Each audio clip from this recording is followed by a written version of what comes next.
ఆస్తిదా ముచ్చట. ఈ అధికార పార్టీల తీరు ఎట్లున్నది? వాళ్ళు ప్రతిపక్షంలో ఉన్నప్పుడు లిక్కర్ సేల్స్ పెరిగితే ఆగో కేసీఆర్ రాష్ట్రాన్ని తాగుబోతుల రాష్ట్రం చేసిండు. కేసీఆర్ దగ్గరుండి అందరికి మందు తాగిస్తుండు.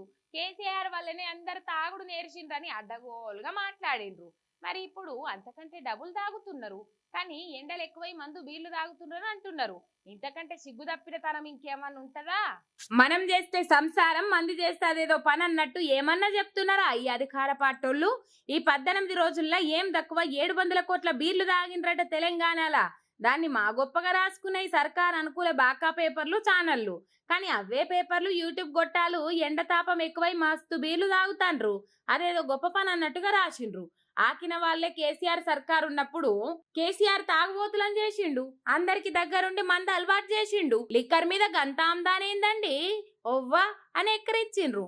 మరి ఇప్పుడు ఈ సర్కారు వాళ్ళే దగ్గరుండి గ్లాసుల్లో పోషిస్తుండ్రా ఏంది? ఈ హయాంలో మందు తాగితే చల్లదనం కోసం తాగుతుండ్రా అనేందుకన్నా ఉండాలే కదా అని మస్తుగా పైరైతుండ్రు బీఆర్ఎస్ అభిమానులు. సిగ్గు లేదా జీడిగింజ అంటే నల్లగున్న నాకేం సిగ్గు అన్నట్టున్నది ఈ సర్కారు వాళ్ళ ఎవ్వారమని మండిపడుతున్నారు. పార్లమెంట్ ఎన్నికలల్లా కాంగ్రెస్ బీజేపీలకు ఏడ చూడు సుక్కలే కనబడుతున్నాయి. అసలు బీజేపీ వాళ్ళకైతే నిలబడ క్యాండిడేట్లే కరువైండ్రు. ఇక బీఆర్ఎస్ లెక్కెళ్ళి గుంజుకొని సీట్లు ఇస్తే తప్ప వాళ్ళ దాంట్లో క్యాండిడేట్లే గతి లేరు. అటు కాంగ్రెస్ కూడా గదే కతున్నది. ఖమ్మం సీటు పంచాదే ఇంకా తేలలేదు. అటు కరీంనగర్ లా గెలిచే ముఖమే కనిపిస్తలేదు. మెదక్ ముఖం తెలవని ఆయనకు సీట్ ఇచ్చిండ్రు. ఇక ఈ రెండు జాతీయ పార్టీలు అభ్యర్థుల కోసమే అపసోపాలు పడుతుంటే కారు మాత్రం టాప్ గేర్ల దూసుకపోతాంది. 4 నెలలకే కాంగ్రెస్ పార్టీ మీద ముఖం మొత్తింది జనాలకు. ఏడ చూడు నిరసనలే, ఏడ చూడు శాపనార్థాలే. పాలకులను తిట్టుకోకుండా ఉండని జనం లేరు. కాంగ్రెస్ వాళ్ళు ఓట్ల సభలు పెడితే అట్టర్ ఫ్లాప్ అవుతున్నాయి. ఓటం భయంతో సీఎం సారు ఒక కొడంగల్కే 7 సార్లు పోయొచ్చిండు. గంత బెగడు పుచ్చుకున్నది. ఇక ఖమ్మం సీటు పంచాయతీ తేలక జుట్టు వీక్కుంటున్నారు. మంత్రులే ఒకరితోక పట్టుకొని ఒకరు కింద పడేసుకుంటున్నారు. కాంగ్రెస్ అభ్యర్థుల ఓటమి భయంతో కొందరైతే ప్రచారానికే పోతలేరు. కానీ బీఆర్ఎస్ కు మాత్రం బలం పుంజుకున్నది. ఏడుకు పోయినా కారు పార్టీ అభ్యర్థులకు బ్రహ్మరథం పడుతుండ్రు. ఆ ఊపు చూసే కేటీఆర్ సార్ జోరు మాట చెప్పిండు. మాకు 10-12 ఎంపీ సీట్లు ఇయ్యండ్రి, ఢిల్లీలోనే మన దగ్గరకు వచ్చి అడుగుతారు. మళ్ళా కేసీఆర్ సార్ సీఎం అవుతాడని ఇంట్రెస్టింగ్ కామెంట్లు చేసిండు. ఎన్డీఏకి తాప 200 కూడా దాటేటట్లేవు. కాంగ్రెస్ వాళ్లకు 150 అచ్చుడు గగనమే ఉన్నది. కాబట్టి మన అవసరం రావాలనంటే ఖచ్చితంగా మనకు 10-12 సీట్లు ఇయ్యండ్రి, మన తడాకేందో చూయిస్తామంటున్నాడు. రామన్న అన్నది కూడా వాజీబే. సీట్లు తక్కువ వస్తే బీఆర్ఎస్ అసొంటి పార్టీల కడుపులో ఖచ్చితంగా దొక్కుతారు అని అంటున్నారు కేటీఆర్ మాటల మీద ఆలోచన చేసేటోళ్ళు. కేసీఆర్ సార్ మౌనము ఒక సంచలనం, కేసీఆర్ సార్ మాట ఒక శాసనం, కేసీఆర్ సార్ ఆగమనము ఒక వైబ్రేషన్. పదవిలున్నోళ్ళకు కూడా లేని పవరు ఆయన సొంతం. అసొంటి కేసీఆర్ పరపతిని పల్సగా చేద్దామనుకునుడు జేజమ్మల వల్ల కూడా కాదన్నది పోటెత్తిన ప్రజాభిమానాన్ని చూస్తుంటే తెలుస్తుంది. కేసీఆర్ సారు ఒక్కసారి అట్లా పోయి టీవీలో ఇంటర్వ్యూ ఇస్తే ఆయన ప్రభంజనం ఎట్లుంటదో ఒక్కొక్కరు చూసిండ్రు. ఇవాళ సోషల్ మీడియా అంతా షేక్ అవుతుందంటే అది కేసీఆర్ స్టామినా అంటే. లీడర్లంటే కూసున్న కానుంచే కూసాలు గదిలించే కదరున్నోళ్ళు, కంటి చూపుతోటి కోట్ల మందిని కంట్రోల్ చేసేటోళ్ళు, ఏలి సైగతోటి ఎదుటోళ్ళ నోళ్లు మూపిచ్చేటోళ్ళు. అసొంటి కేసీఆర్ సారు నిన్న ఒక ఛానల్లో 4 గంటలు ఇంటర్వ్యూ ఇస్తే కన్నార్పకుంట చూసింది అశేష జనం. స్పెషల్ లైవ్ స్క్రీనింగులు పెట్టుకొని ఒక మాజీ ముఖ్యమంత్రి ఇంటర్వ్యూను గంటల కొద్ది చూసిన ఘన చరిత్ర ఇన్నేండ్ల భారతదేశంలా ఎవ్వరికి లేదు.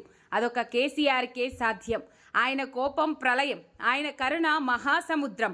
కాంగ్రెస్ వాళ్ళ సభలకు జనాలే రాని రోజుల్లా జనమే అందరూ ఒకతానగూడి టీవీలు పెట్టుకొని ప్రొజెక్టర్లు పెట్టుకొని సారు లైవ్ను 7 నుంచి 4 దాకా చూసిండ్రంటే సార్ మీద చెక్కు చెదరని ప్రజాభిమానం ఇంకా 10 పెరిగిందన్న ముచ్చట అర్థమవుతుంది. అసొంటి కేసీఆర్ సారు చరిత్రను తుడిచేస్తాం, ఊడు చేస్తామని ప్రగల్భాలు వలుకుతున్నారు అధికార పార్టీ లీడర్లు. కేసీఆర్ అంటే తెలంగాణ చరిత్ర, కేసీఆర్ అంటే చెరిగిపోని ముద్ర.